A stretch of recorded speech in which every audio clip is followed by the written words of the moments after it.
안녕하세요. 안녕하세요. 네, 제가 준비한 설교를 먼저 올리고 시작을 하겠습니다. 네.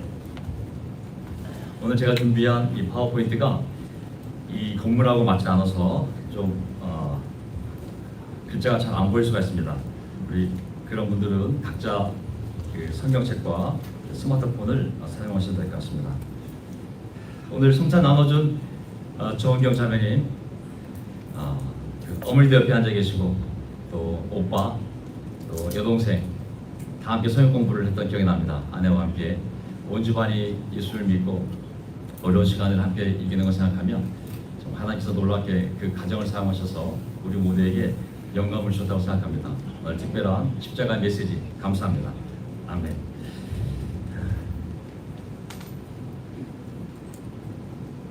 요즘 폭염과 폭우와 폭풍 3종 세터가 전 세상을 덮고 있는 것 같습니다. 네. 모든 잘못된 것은 하나님의 말씀을 빗나가고 하나님을 경외하지 못하는 데서 벌어진 일들인 것 같습니다.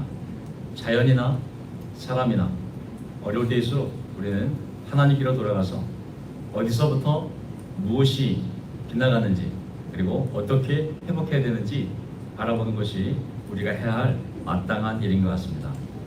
원래 제가 말이 빠른데 다행스럽게도 오늘 인터내셔널 미스트리 때문에 말을 천천히 해달라는 부탁이 들어와서 제가 오늘 본의 아니게 조금 천천히 해보겠습니다. 자, 저희 오늘 설교 제목은 하나님에 의해 회복되어지다입니다. 네, 이렇게 나오는군요. 자, 다음 슬라이드. 오늘 저희 첫 번째 포인트는 모든 일은 하나님의 지혜로입니다. 모든 일은 하나님의 지혜로. 자, 다음 슬라이드 볼까요? 자, 두 번째 포인트가 있는데 두 번째 포인트는 모든 새로운 시작은 하나님의 감동으로입니다. 자, 이제 첫 말씀부터 보도록 하겠습니다. 잠언 1장 7절 하나님을 경외하는 것이 지식의 근본이오늘. 하나님을 경외하는 것, 경외라는 단어는 두려움과 존경이 섞인 단어거든요. 하나님을 정말 두려워할 때 하나님을 정말 존경함에 이르게 됩니다. 우리가 악을 미워할 수 있는 것, 그리고 하나님을 어떤 어려움이 와도 떠나지 않는 것, 그리고 어떤 상황 속에서도 내 마음의 중심을 잡고 나를 끝까지 경건한 삶으로 인도할 수 있는 힘은 하나님을 경외하기 때문인 것이죠. 여기 보면 지식의 근본이라는 표현이 있는데요. 그러니까 지식이라는 것은 말 그대로 아는 것 아니겠습니까? 근본이라는 단어는 영어에는 비기닝으로 나와 있지만 원래 히브리 단어에는 레시트라는 단어가 있습니다. 그것은 첫 번째, 가장 좋은 것, 가장 중요한 부분, 맨 처음이라는 뜻이 있거든요. 그러니까 사람이 세상에 살아가면서 우리가 알아야 될 수많은 것들이 있는데 그 중에서 제일 먼저 알아야 할 사실, 제일 먼저 사람이 지식을 쌓아갈 때 제일 먼저 알아야 할 사실은 바로 하나님을 경외해야 한다는 사실인 것입니다. 아멘. 그것이 내가 알아가야 될 지식의 출발점이고 모든 지식의 기초가 바로 하나님을 두려워하고 그리고 존경해야 한다는 것이 그 기초라는 것이죠. 잠언 9장 10절에 보게 되면 똑같은 표현이 좀 다르게 나와 있는데 하나님을 경외하는 것이 맞겠습니까? 다음 슬라이드. 잠언 9장 10절. 네. 하나님을 경외하는 것이 지혜의 근본이라고 했습니다.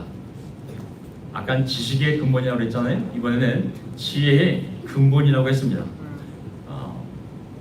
여기 보게 되면 이 근본이라는 단어가 한국말은 똑같지만 또 영어로는 비기닝으로 똑같은 단어이지만 이 히브리어 원문을 보게 되면 거기에 레시트가 아니라 타큘라라는 다른 단어를 썼습니다.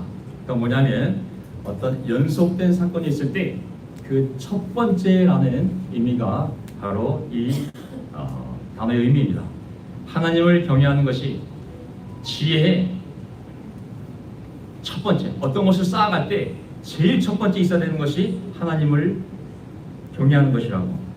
자, 지혜라는 단어를 생각해 보았을 때, 자, 그 설명을 다음 페이지 나타내네요. 자,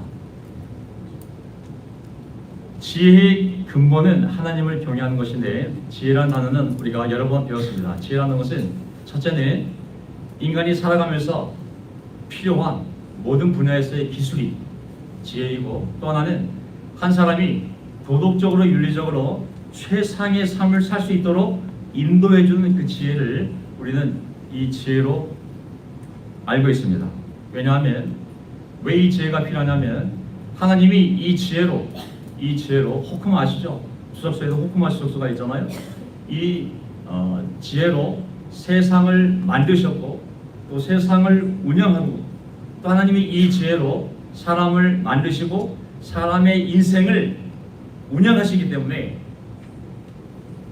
어떤 사람이 이 지혜를 거부한다는 것은, 하나님의 지혜를 거부하는 것은 자기 자신을 아는 것을 거부하는 것이고, 한 사람이 지혜롭게 살아가는 방법을 거부하는 것과 같은 것이죠. 그러므로 이 세상을 지혜롭게 살아가는 첫 번째 그 첫 단추, 그 first principle, 첫 번째 원리는 하나님을 경외하는 것임을 성경이 우리에게 분명히 말하고 있는 것입니다. 정말 지혜롭게 인생을 살고 싶다? 그렇다면 하나님을 경외하라고. 거기가 출발점이라고. 이것이 우리의 성경에 대한 지혜에 대한 확신인 줄 믿습니다. 아멘. 우리 인생의 지혜를 생각해 보면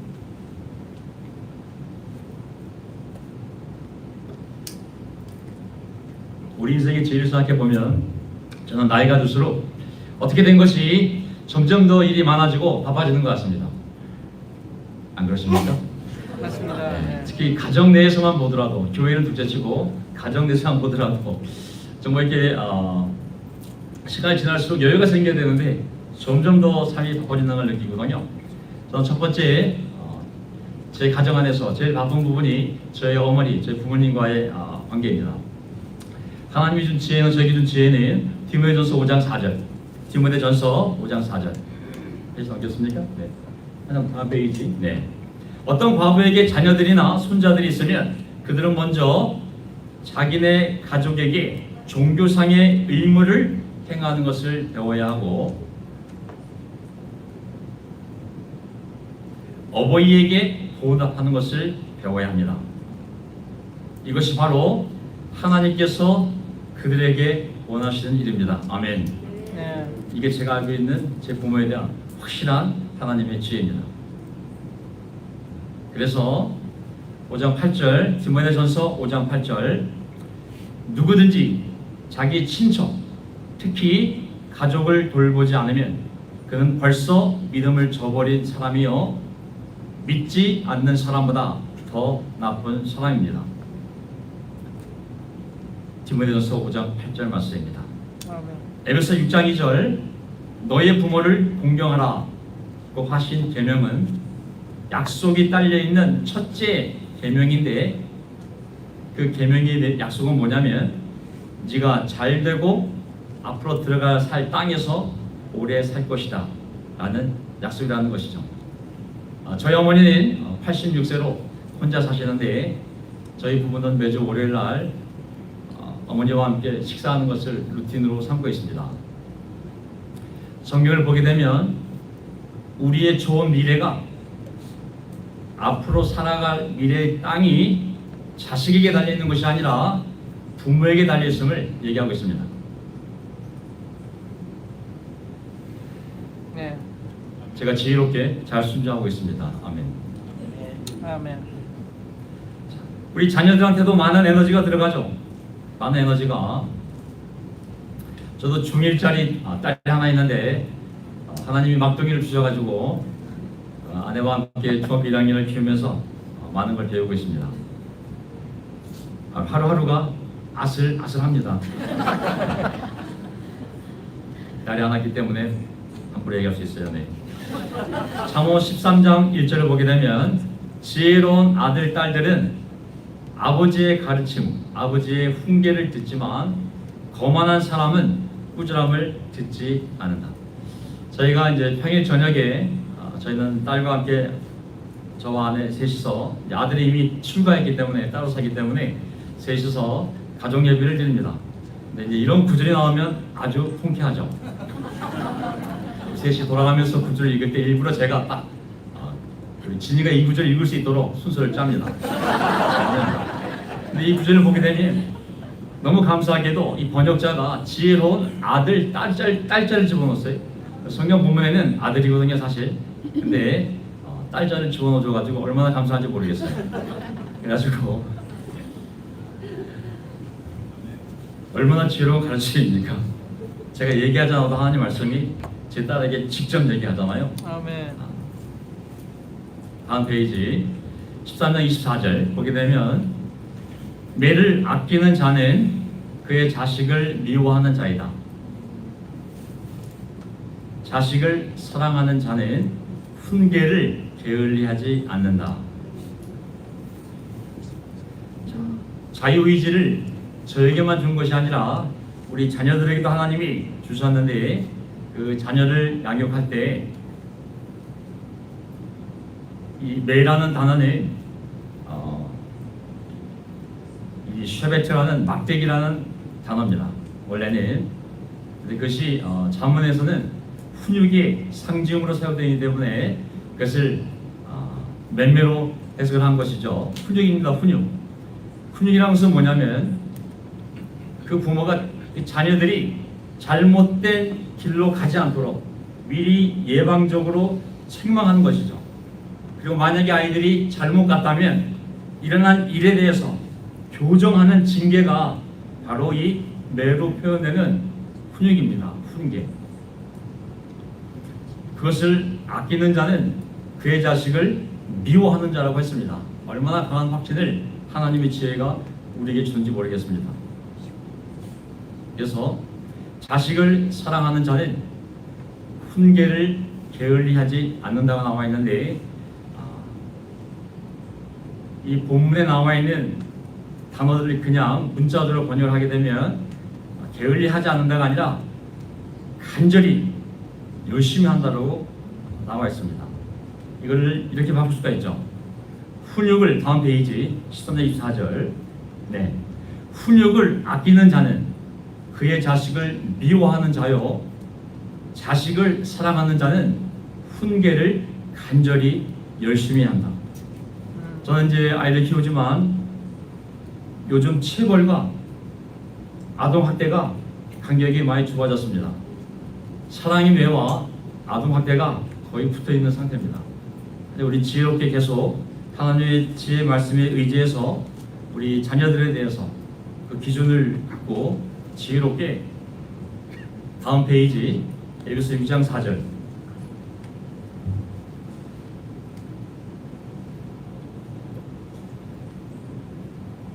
6장 4절 아버지 되니 여러분의 자녀를 노엽게 하지 말고 주님의 훈련과 훈계로 기르십시오. 같은 말씀 아니겠습니까? 똑같은 정신을 가지고 우리가 훈육하되 자녀가 노엽게 되지 않도록 이 간격 안에서 이 안에서 우리가 하나님의 말씀으로 아이들을 키우기 위해서 우리 모두 노력하고 있는 줄 믿습니다. 아멘. 아멘. 그렇게 함으로 말미암아 잠언 22장 6절에 말씀이 우리 아이들에게 실현되는 줄 믿습니다. 잠언 22장 6절 마땅히 걸어야 할 그 길을 아이에게 가르쳐라. 그러면 늙어서도 그 길을 떠나지 않는다. 아이들이 살아가면서 실수할 수도 있고 넘어질 수도 있고 잘못된 길을 갈 수도 있지만 그가 돌아올 수 있는 신앙의 기초를 만들어 주는 것이 부모들이 할 일이라고 믿습니다. 아멘. 하나님을 위해 그리고 하나님 안에서 하나님의 교훈으로 그들이 마땅히 알아야 할 것을 가르쳐 놓았을 때 언젠가 그들이 성인이 되어 우리를 떠날 수 있겠지만 그들이 인생의 어떤 어려움 속에서도 내가 하나님께로 돌아가야지, 내가 그리로 돌아가야지 라는 길을 그들의 영혼에 매년 그들의 나이테에, 정신의 나이테에, 영혼의 나이테에 우리 부모가 심겨주는 일을 하고 있는 줄 믿습니다. 십계명을 따르면 부모의 좋은 영적 영향력은 그 자식과 자손들에게 천대까지 이르며, 부모의 안 좋은 하나님에 대한 영적 영향력은 그 자손 3, 4대까지 미친다고 했습니다. 그리하여 말씀을 보게 되면 경건한 부모는 지혜로운 자녀들에게서 충분히 보상을 받는다고 했습니다. 하나님의 지혜를 따르면 우리가 우리의 부모님에 대해서 말씀의 지혜대로 온전히 공경하고, 그리고 하나님의 말씀에 따라, 지혜에 따라 우리 아이들을 온전히 양육할 때 우리의 미래에 있어서 자녀들로부터는 기쁨을, 그리고 하늘로부터 하나님 주시는 복을 받는 줄 믿습니다. 아멘. 그래야 우리의 가정이 다음 페이지 시편 127편 1절처럼 하나님께서 집을 세우지 아니하시면 집을 세우는 사람의 수고가 헛되며, 집이라는 것은 말 그대로 하우스죠. 하지만 또 다른 의미는 가정이라는 뜻이 있습니다. 가정. 하나님께서 가정을 세우지 않으면 그 가정을 세우는 사람의 수고가 헛되다고 하지 않았습니까? 네. 하나님의 지혜대로, 하나님에 대한 경외심을 가지고, 하나님의 그 지식으로, 하나님의 지혜로 가정을 세워간다면 그 가정을 통하여 30배, 60배, 100배의 선한 열매를 누릴 것이요, 그리고 1000배까지 그 선한 영향을 후손들이 받는 줄 믿습니다. 아멘. 아멘. 자, 오늘 저희 두 번째 포인트는 이제 모든 시작은 하나님의 감동으로. 제가 최근에 이 감동이라는 단어에 마음이 많이 가고 있습니다. 왜냐하면 사람이 어떤 일을 하려면 그 안에 먼저 감동이 있어야 되지 않습니까? 네. 근데 영어 표현에 물론 통역자도 있지만 감동을 받다 라는 이 수동태 표현이 moved라는 단어가 있고 touched라는 단어가 있잖아요. 전 터치가 너무 신기했습니다. 터치? 이거 손을 대다, 건드리다. 근데 어떻게 이게 터치드라고 그러면은 형용사지만 어떻게 감동을 받다가 뜻이 될까 항상 의아했었는데, 오늘 저는 구약 말씀을 통해 한번 이 감동이라는 단어를 살펴보면서 우리가 어떻게 다시 우리의 마음을 새롭게 하며 앞으로 나아갈지 함께 나눠보고 싶습니다. 아멘. 자, 이사야 6장을 보게 되면요, 이제 이사야가 예수님 오시기 전에 600년 전 예언자니까 지금부터 2600년 전 예언자인데, 환상에 사로잡혀 하나님의 보좌 앞에 가게 됩니다. 당연히 보좌 옆에 천사들이 있죠. 수랍 천사들. 6장 6절. 그때의 수랍들 가운데서 하나가 이사야 6장 6절, 제단에서 타고 있는 숯을 부짓개로 집어 손에 들고 나에게 날아와서 그것을 나의 입에 대며 말하였다. 이것이 너의 입술에 닿았으니 너의 악은 사라지고 너의 죄는 사해졌다. 천사가 숯불을 가지고 와서 그 입에 대고 이렇게 말한 것입니다. 이 숯불이 네 입술에 닿았으니, 터치했으니 너의 악은 사라지고 너의 죄는 사해졌다. 말로만 얘기한 것이 아니라 하나님이 너의 죄를 용서했어 라고 한 것이 아니라 그 전에 먼저 그 스스로 부정하다고 느끼는 그 입술에 하나님의 숯불을 갖다 대서 그 다음에 이 말씀을 하게 된 거죠. 아, 그렇구나. 하나님은 말씀으로만이 아니라 어떤 행위를 통해서 우리랑 어떤 것을 닿게 해서, 터치해서 하나님의 역사를, 하나님의 치유를 이루어 가시는구나. 네. 입에 대다. touched my mouth잖아요.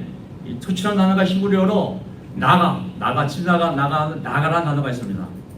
닿다, 대다예요. 물리적으로 어디에 닿는 것을 얘기하는 거거든요. 자, 이제 이 원리가 어떻게 계속 이어지냐면, 예레미야 1장 자, 이제 예레미야가 어렸을 때 하나님의 부름을 받아 예언 사역을 하게 되는데, 예언이라는 것은 말로 하는 거잖아요. 말로. 1장 7절 하나님께서 나에게 말씀하셨다. 예레미야에게 너는 아직 너무나 어리다고 말하지 말아라.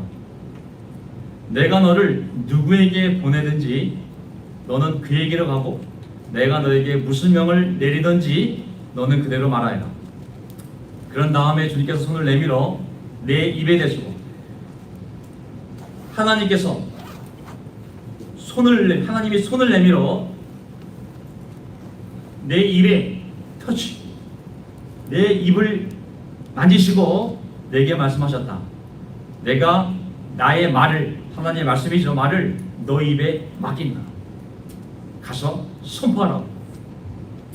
하나님이 그냥 가서 선포해라고 말하신 것이 아니라, 예레미야가 그 확신을 가질 수 있도록 하나님이 직접 손으로 예레미야 입술 앞으로 그 입으로 그 말씀을 선포해야 되는데, 그 입술에 손을 대고 내가 네 입에 내 모든 말을 다 옮겨놨다고. 자신감을 가지라고. 네 입술은 이제 나의 입이라고. 그리고 나서 예레미야가 이제 이 예언 사역을 시작하게 됩니다. 아, 그렇구나. 하나님은 말씀만 하시는 것이 아니라 우리를 만지시고 우리가 그 확신을 가질 수 있도록 이렇게 행동으로 우리를 인도하시는구나. 자, 접촉한다는 것은 뭐냐면 이 전달의 의미예요. 뜨거운 거에 손을 내면 뜨겁지 않겠습니까? 전기 흐르는데 손을 내면 전기가 오르잖아요. 네. 어떤 큰 권위와 어떤 힘이 있는 것에 손을 대면 그 권위와 그리고 그 힘이 전가되는 것을 우리가 쉽게 생각할 수가 있습니다. 인간편에서 그것을 느낄 수 있도록, 알 수 있도록, 확신을 가질 수 있도록 하나님이 그런 접촉을 통해서 우리가 그 일을 할 수 있도록, 회복될 수 있도록 이런 터치를 하시는 것이죠. 그 다음 장 아모스 9장 5절을 보게 되면 이 손을 대어 하나님의 능력이 나타난다는 이러한 표현들이 성경 곳곳에 반복이 됩니다. 아모스 9장 5절 주 만군의 하나님이 땅에 손을 대시면 땅이 녹아내리고 그 땅의 모든 주민이 통곡하며 온 땅이 강물처럼 솟아오르다가 이집트의 강물처럼 가라앉는다. 와, 하나님이 땅에 손을 대시면, 터치하면 세 가지가 발생하는데, 땅이 멜트, 녹아내리든지 아니면 솟아오르든지 라이스, 아니면 강물처럼 sink. 그 능력이, 세상을 창조한 하나님의 능력이 땅에 닿자마자 그 피조물이 감당할 수 없어서 이런 현상을 나타내는 것이죠. 시편 다음 장 104장 32절 주님이 보기만 하셔도 땅은 떨고 주님이 산에 닿기만 하셔도 산이 연기를 품는다. 여기 보게 되면 그분이 터치, 산에 대기만 해도 산이 감당을 못하고 연기를 품는다라고 시편 기자가 기록을 했죠. 접촉에 의해서 이런 놀라운 변화들이 피조물 안에, 사람들 안에 일어나는 것이죠. 다니엘서 8장을 보게 되면, 8장, 9장, 10장을 보게 되면 하나님께서 다니엘을 사용하실 때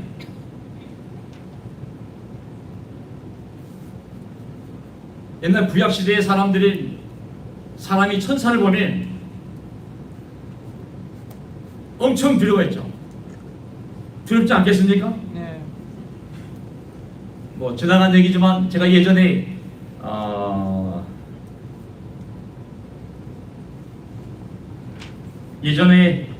여름 때 하도 더워서 잠이 안 올 때 잠깐 깬 적이 있었어요. 이 러닝 셔츠를 입고 잠깐 앉아 있는데 아내가 잠깐 눈이 떴는지 저를 잠깐 봤습니다. 새벽에 흰옷 입은 남자 앉아있으니까 깜짝 놀란 거예요. 사람을 봐도 놀래는데, 사람이 사람을 봐도 놀래는데, 사람이 본능적으로 영적인 존재, 천사를 보게 되면 그냥 쓰러지게 돼 있어요. 감당할 수 없는 모습이거든요. 근데 그 천사가 감당할 수 없는 메시지를 전하면 그건 더 감당할 수가 없는 거예요. 아무리 영적인 사람이라도 하나님의 천사를 보내 어떤 메시지를 선포하는데 그 메시지가 너무나 엄청난 메시지면 인간의 영혼이 감당할 수가 없습니다. 그럼 하나님은 어떻게 하실까요? 왜 이 부분을 보고 싶었냐면 하나님 우리를 통해서 이 약한 세상에서 복음을 전하려고 할 때 이 마귀와 맞서서 성령의 인도를 따라 선한 삶을 사려고 할 때 정말 어려운 삶 아니겠습니까? 이 땅에서 제자도를 산다는 이 제자도 디사이플십이라는 단어가 세 글자밖에 안 되지만 그 안에 담긴 메시지는 예수님과 함께 죽고 예수님처럼 사는 것인데 이게 쉬운 것이 아니잖아요. 어떤 디사이플링 방법을 하든지 간에 내가 예수님처럼 세상이 나에 대해 죽었고 내가 세상에 대해 죽은 그런 제자들을 산다는 것은 하나님의 위로와 하나님의 감동과 하나님의 인도가 없으면 살 수 있는 삶이 아니라고 생각을 합니다. 네. 이제 다니엘서 8장, 9장, 10장을 통해서 하나님이 어떻게 다니엘을 위로하시는지를 보게 되면 하나님이 그런 감동으로 우리를 인도하시는구나 라는 것을 함께 이해했으면 좋겠습니다. 아멘. 다니엘서 8장, 다니엘이 환상을 여러 번 보게 됩니다. 12장까지 있는데 왕이 바뀔 때마다 하나님이 미래에 대한 비전을 보여주시는데 여러 번 환상을 보게 됩니다. 환상 내용이 이 나라들에 대한 하나님의 심판이기 때문에 무서울 수밖에 없어요. 천사도 무서운데 그 내용도 무서웠기 때문에 압도당할 수밖에 없었어요. 죄 때문이 아니라 그 영적인 무게감에 압도당한 것이죠. 다니엘서 8장 17절 그러자 그는 천사 가브리엘인데 내가 서 있는 곳으로 가까이 왔는데 그가 올 때 나는 무서워서 엎드렸다. 환상 가운데 천사를 보게 되는데 자 무서워서 엎드렸다. 아무것도 안 들었어요. 그냥 그 천사를 보고 엎어졌어요. 그냥 18절 그러나 그는 나를 어루만지면서 이렇게 세웠다. 그리고 그는 말하였다. 보아라 하나님의 분노가 마지막 때에 어떻게 일어날 것인가를 내가 너에게 알려주겠다. 엄청난 내용이잖아요. 네. 근데 이 엄청난 메시지를 전할 때 그 메시지를 받아야 하는 사람이 쓰러져 버리니까 어떻게 했어요? 정신 차려! 가 아니라 터치된 그 천사가 직접 손으로 이 다니엘을 붙잡습니다. 그리고 이렇게 세워줍니다. 왜? 그가 약한 존재인 줄 알기 때문에 그가 약함과 두려움에서 떨고 있었을 때 천사가 먼저 손으로 그를 잡고 이렇게 세워줌을 알 수가 있습니다. 자, 10장을 보게 되면 또 다른 환상을 보는 사건이 나오는데 시간이 지나서 다른 왕께 또 다른 환상을 보게 되는데 10장 9절 보세요. 천사의 말을 듣습니다. 나는 그가 말하는 소리를 들었는데 그의 말소리를 들었을 때 그래서 10장 나는 정신을 잃고 땅에 쓰러졌다. 그런데 갑자기 한 손이 나를 어루만지면서 떨리는 손과 무릎을 일으켰다. 아, 천사가 그 약함을 알고 손을 뻗어서 그 손이 나를 붙잡았다고 터치했다고.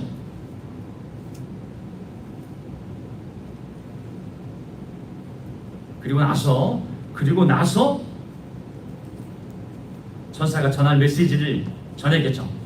그러자 그 내용이 너무 압도적이었기 때문에 또 쓰러졌어요. 15절 그가 내게 이런 말을 할 때에 나는 얼굴을 땅에 대고 벙어리처럼 엎드려 있었다. 압도된 천사는 존재도 압도당하지만 그 메시지가 너무 압도적이기 때문에 또 쓰러져 버렸어요. 그러자 갑자기 사람처럼 생기니까 또 천사죠. 나의 입술을 어루만졌다. 너무 떨려서 아무 말도 못하니까 그 말을 할 수 있도록 다시 어떤 천사가 와서 그의 입술에 손을 댄 겁니다. 내 입술에 손을 대서 말할 수 있도록, 힘을 낼 수 있도록. 그러자 이제 다니엘이 말합니다. 제가 환상을 보고 그냥 너무 충격을 받아 맥이 빠져버렸습니다. 그 말을 할 수 있게 된 것이죠. 그러자 다시 천사가 또 이 다니엘이 해야 할 일이 있기 때문에 18절 사람처럼 생긴 이가 천사입니다. 다시 나를 어루만지며 나를 강하게 하였다. 그리고 그가 말하였다. 하나님이 사랑하는 사람아 두려워 말아라. 하나님이 너와 함께 하신다. 그리고 그 말을 듣자 이제 다니엘이 다시 힘을 내게 되죠. 자, 이 모든 사건이 무엇이겠어요? 하나님은 우리에게 말로만 명령하는 것이 아니라 우리의 약함, 우리의 두려움을 아시기 때문에 직접 그의 손을 뻗어서 아니면 천사를 보내서 천사의 손을 사용해서 우리의 몸을 만지다, 우리의 입술을 만지다, 힘이 빠진 무릎을 만지다 우리에게 힘을 주셔서 위로하셔서 하나님의 일을 하게 하시는 분인 줄 믿습니다. 아멘. 아멘. 우리가 어떻게 다시 새로운 마음을 가질 수 있을까요? 그래서 하나님의 손이 우리의 마음을 움직이게 되지 않겠습니까? 네. 어떻게 이 맥 빠진 무릎에 힘을 내서 전도할 수 있을까요? 하나님의 손이 우리의 무릎을 만지셔야 되지 않을까요? 아멘. 나병 환자가 예수님께 나왔습니다. 예수님이 어떻게 하셨습니까? 잘 알다시피 그 몸에 손을 대시고 터치, 손을 대시고 네가 낫기를 원하냐? 그렇게 해주마. 깨끗이 되어라고 말씀하시니 그의 나병이 나았다라고 기록되어 있습니다. 네. 눈먼 사람들이 예수님께 나왔습니다. 가서 나! 예수님 말씀하시지 않고 그 손을 하나님의 아들 하나님이 그 손을 뻗어 그 눈을 만지시며 너의 믿음대로 되어라 하고 말씀하시니 그들의 눈이 열렸습니다.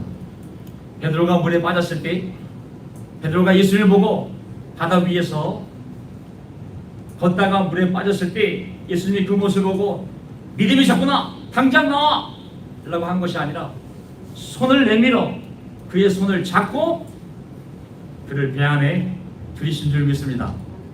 아멘. 해당장 야이로의 딸이 12살 딸이 죽었을 때 해당장이 와서 예수님께 살려달라고 하지 않습니까? 예수님이 그 집에 가서 12살짜리 딸, 죽은 딸의 어디를 붙잡았죠? 손을 붙잡고 달리라고 소녀야 내가 너에게 말한다 일어나라 그 손을 잡고 말씀하셨을 때 그가 일어나 걸어 다녔다고 기록되어 있습니다. 네.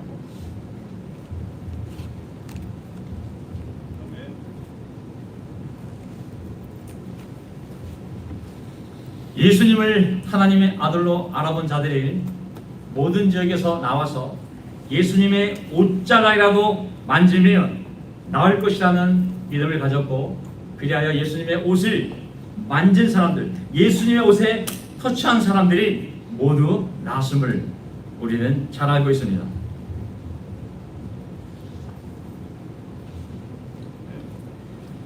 제 마지막 구절입니다. 히브리서 10장 22절 그러니 우리는 확고한 믿음을 가지고 참된 마음으로 하나님께 나아갑시다. 우리는 마음에다 예수의 피를 뿌려서 죄책감에서 벗어나고 맑은 물로 몸을 깨끗이 씻었습니다.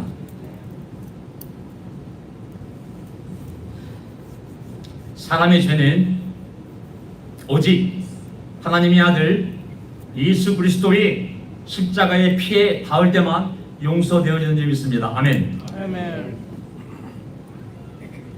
사람의 죄는 오직 하나님의 아들 예수 그리스도의 십자가 피에 닿을 때만 용서되어지는 줄 믿습니다. 아멘. 아멘. 우리 믿고 회개하여 세례 받을 때 그 피에 닿았기 때문에 우리의 모든 죄가 용서받은 줄 믿습니다.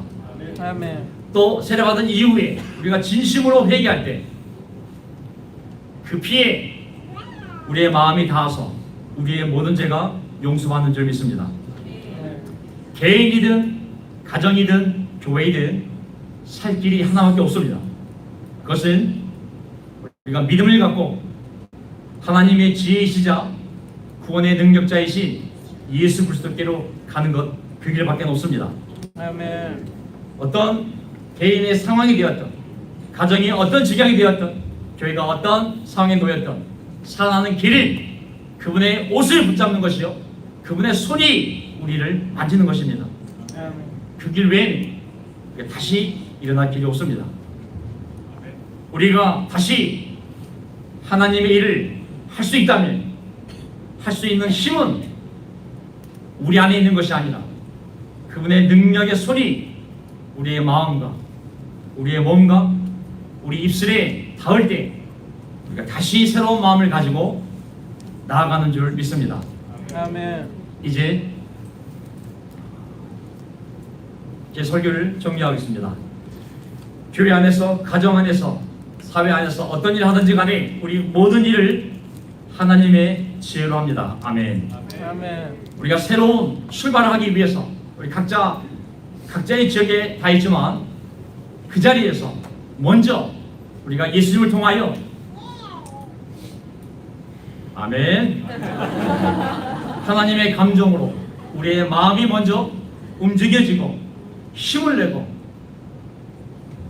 우리의 입술이 예수님의 손을 다 복음을 선포할 수 있는 능력이 우리 입술에 주어지고 힘 빠진 우리 무릎과 손목에 하나님의 말씀이다 다시 한번 힘을 내어 모이기에 힘쓰고 선한 일을 할 수 있는 2023년도 남은 8월, 9월, 11월 힘차게 하나님의 감동으로 새로워지고 그리고 올 연말이 지났을 때는 2024년도 새로운 꿈을 꾸며 다시 한번 1000명, 2000명이 모여서 하나님께 영광 돌릴 수 있는 그런 교회의 모습을 꿈꾸는 그러한 올 가을이 되기를 바라면서 설교를 마치겠습니다. 아멘. 아멘.